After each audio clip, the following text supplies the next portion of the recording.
I'm Oskar. And I'm Dan. And today has been chaos.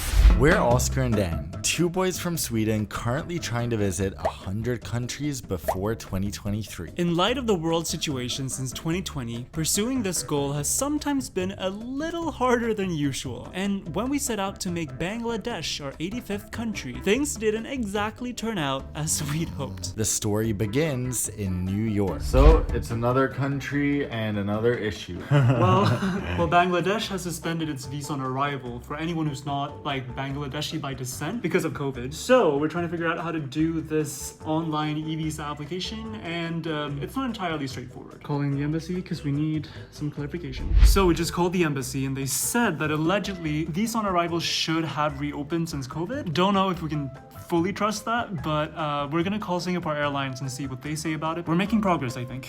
We are truly so lucky that we have such a strong passport, and we run into situations like this so infrequently.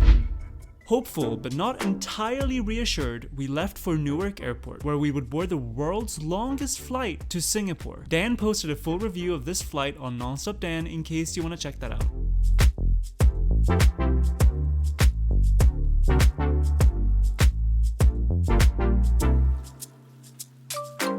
Let's do it. Down once more to the lounge at Newark Airport.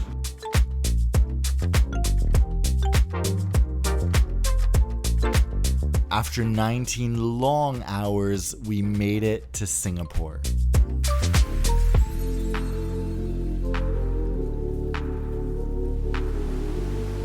We just landed in Singapore. We're gonna resume this vlog when we fly to Bangladesh in 3 days. But it's just so crazy. We landed in Terminal 1 and walked straight into the Jewel without quarantine. Just unbelievable. After 2 years of these restrictions, it's like things are finally returning to normal. We saw a Qantas plane, we're like, we could go to Australia. It just feels so unreal. It was on pause, and now we can press play again.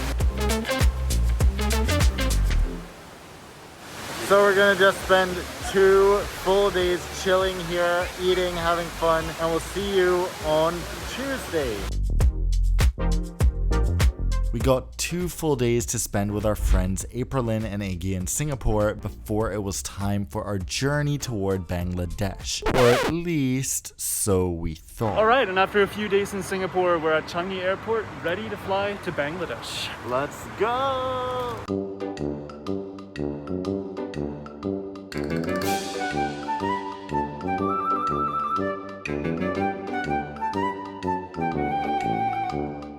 Slowly but surely, we started realizing that we would not get on this flight. Okay, so this is probably the biggest turn of events to happen to us while traveling in a long time. Despite checking so many times with so many different sources if we could still go on a visa on arrival. Oh my god, you guys. 5 to 6 years of full-time travel, 84 countries, and this is our first time not making our flight. It's such a fun experience. Okay, listen, no hate to Bangladesh. I'm sure we'll have a great trip there someday, but right now I'm sort of happy about not going because the whole world is an option now. So let's see where we end up. This is like a crazy feeling. It's like we have to go somewhere today. Where are we going in the world? Who knows what's gonna happen? So right now we're just gonna sit down at Starbucks here at the airport and try to figure out the situation. I'm just downing this because I'm so anxious. Right now we're checking all our options. Like literally anything is on the table. Where can we go without too severe COVID restrictions? Dan obviously has to look at what flights are good for reviews and that kind of stuff for his other channels. So it's a big puzzle. We were just saying the current mood is the slurp sound we always add to when we're drinking through straws. That's literally the mood right now. At first I was calm, then I realized that for some reason travel is really back. So most flights are sold out, literally no seats in economy, no seats in business. We're like, what are we gonna do? Right now I'm very drawn to the idea of going to KL because that's another one of our favorite cities around here that we haven't been to since the pandemic. So that's an option. We would just need a PCR test. So I'm asking Oskar to sort that out. need a place that can do a rapid PCR or an express PCR test. So I just walked around Changi to try to find a place that does it, and apparently there's not a single place at Changi Airport that can do express service. So yeah, this is turning into quite the logistical challenge, to be honest. But I mean, I gotta be honest too, like I'm not the logistics person of this duo. Dan is always the one looking at flights and that kind of stuff. So I mean, this is definitely more challenging for him than it is for me. I'm just kind of like running around like a freaking ball boy trying to figure this out.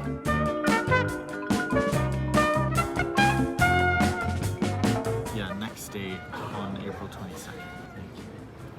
The worst part of all of this, I would say, is that we're so jet lagged. I've never been this jet lagged in my entire life after flying 12 time zones from New York. So right now it's like 11 p.m., but our bodies are just perpetually confused. So we've been so tired the past 2 days here, and now we're like trying to figure this out, but my brain is just like turned off. So I'm trying to even take in what I'm reading, and I'm like, it just goes in and out. So this is really an experience for the history books. Alright, so we just wasted about an hour because we thought we needed a PCR test to go to Kuala Lumpur. But it turns out if you originate from Singapore on your trip, you only need an antigen test, which we can do at the airport. So fingers crossed that that is actually true, and we might be off to Kuala Lumpur in a few hours. Wow, the lines. It's gonna take a while to get it. Change of plans again. That line was taking too long. And okay, wait, will this go up? The line to the testing site was just taking forever. And on top of that, we started looking more into all the different restrictions once you land in Malaysia. You still have to take an on-arrival test and quarantine until you get the results and all those kind of things. So now it seems like the best option is just to go to Dubai for a few days. One thing we haven't really talked about, which has made this whole thing so much more complicated, is that in 5 days we're starting a group trip with some of you guys in Morocco. So obviously right now we're on the other side of the world, so that kind of constrains our timeline. So right now we're just like, let's just try to get closer to there at least.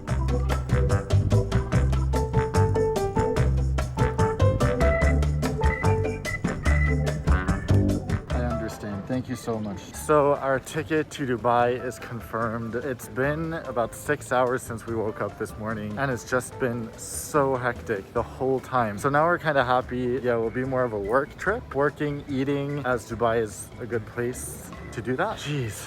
It's past midnight in New York still, so we're still on that time. I mean, I was more tired a few hours ago than I am now. Let's just try to find Terminal 2 and find somewhere to eat.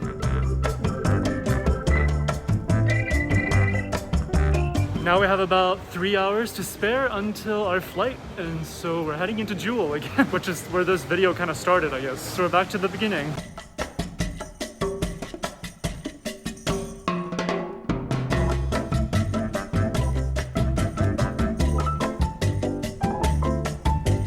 I think we found the best lunch spot in all of Jewel, though. This place is so aesthetic, and it's just so calming to be here. Jewel is amazing downstairs, but we've never been on this top floor, and we love it. It's very outdoors, indoors kind of feel.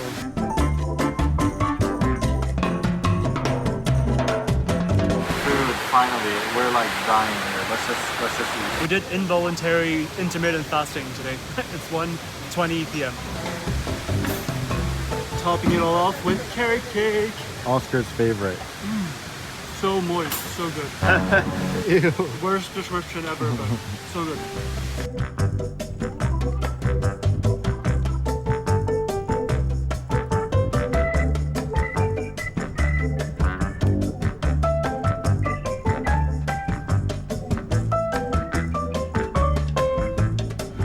All right, we're on the flight, and we're about to head to Dubai. 7 hours, and we'll be there. And I'm so happy of all airlines. We're flying SQ, one of our favorites in the world, so we can just relax a little bit. Actually, it's my #1 favorite lah.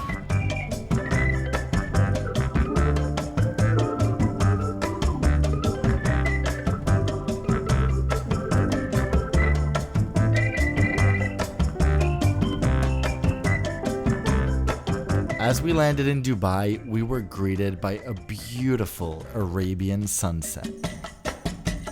Okay, thank you It's so really much. Thank appreciated. you. I hope to see you again. Hope to see you. Guys, this is Regina. She was amazing. Thank you so much. And we have landed in Dubai, and we're both about to literally fall on the ground and fall asleep. Alright, so now that we're here in Dubai, we thought we might as well show you a little bit of what we do while we're here. Just this year, this kind of became a little bit more of a hub for us just because it's so convenient to transfer here, to just stay a few days in between trips. So now our first stop is to head to one of our newfound favorite restaurants in the entire world, Al Halab.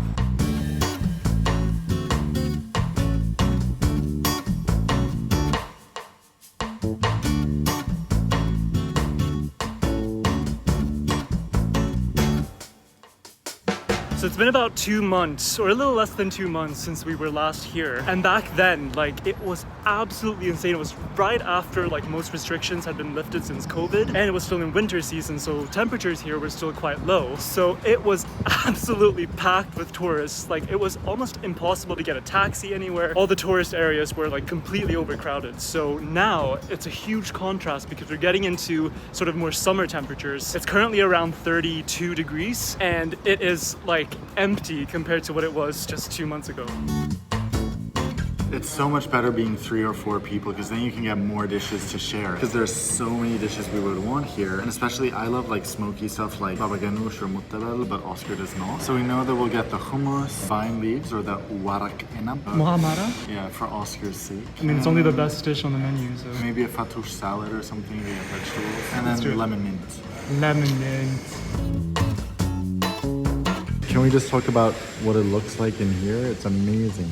So we have a top 3 food ranking in the world. We say that Mexican is our number 1, Thai is our number 2, and meze is our number 3. This is just our idea of a perfect meal. The thing is also that if you've had these dishes in your home country outside of the Middle East, you just haven't experienced it. Like hummus does not taste like the hummus we know and grow up with in other countries, and it's just so heavenly.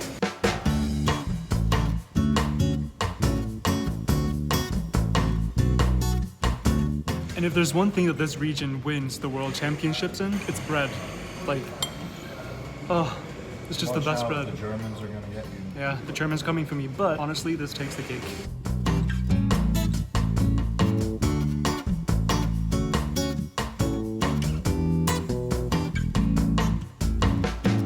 If we ever do van life, it'll be in this car.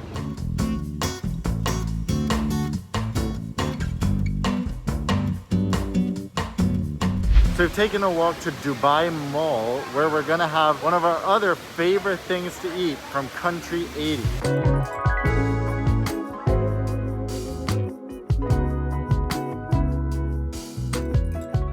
Here it is.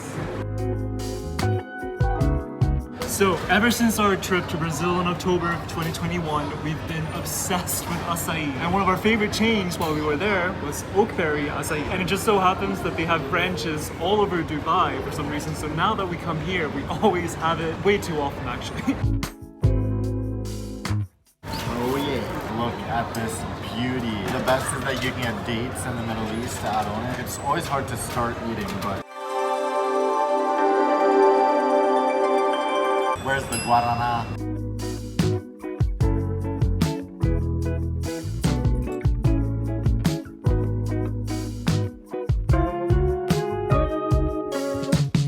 And for the third and last meal we're gonna show you. By the way, I wanna point out that all these 3 meals that we are showing you are on 3 different days, so don't worry about our stuffing our faces too much. But yes, we're heading to another one of our favorite restaurants here in Dubai, which is a bit more touristy of a location, but it's really, really amazing.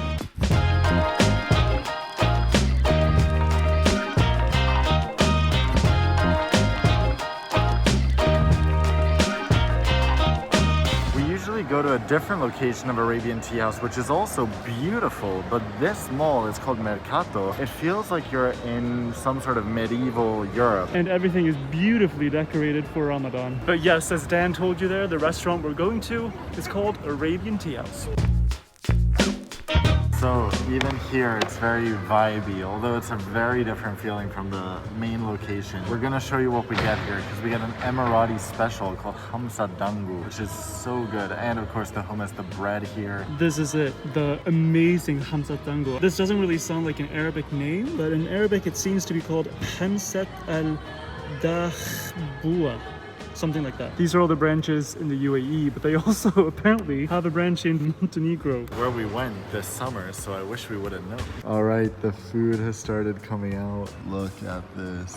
Wow. She got the heart bread for the two of us. I don't want to break the heart. I mean, it's also fun to eat a heart-shaped bread. Let's try the hummus.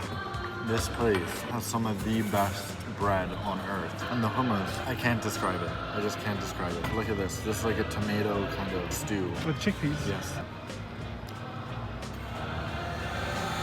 It's like India meets the Middle East and makes a heavenly child.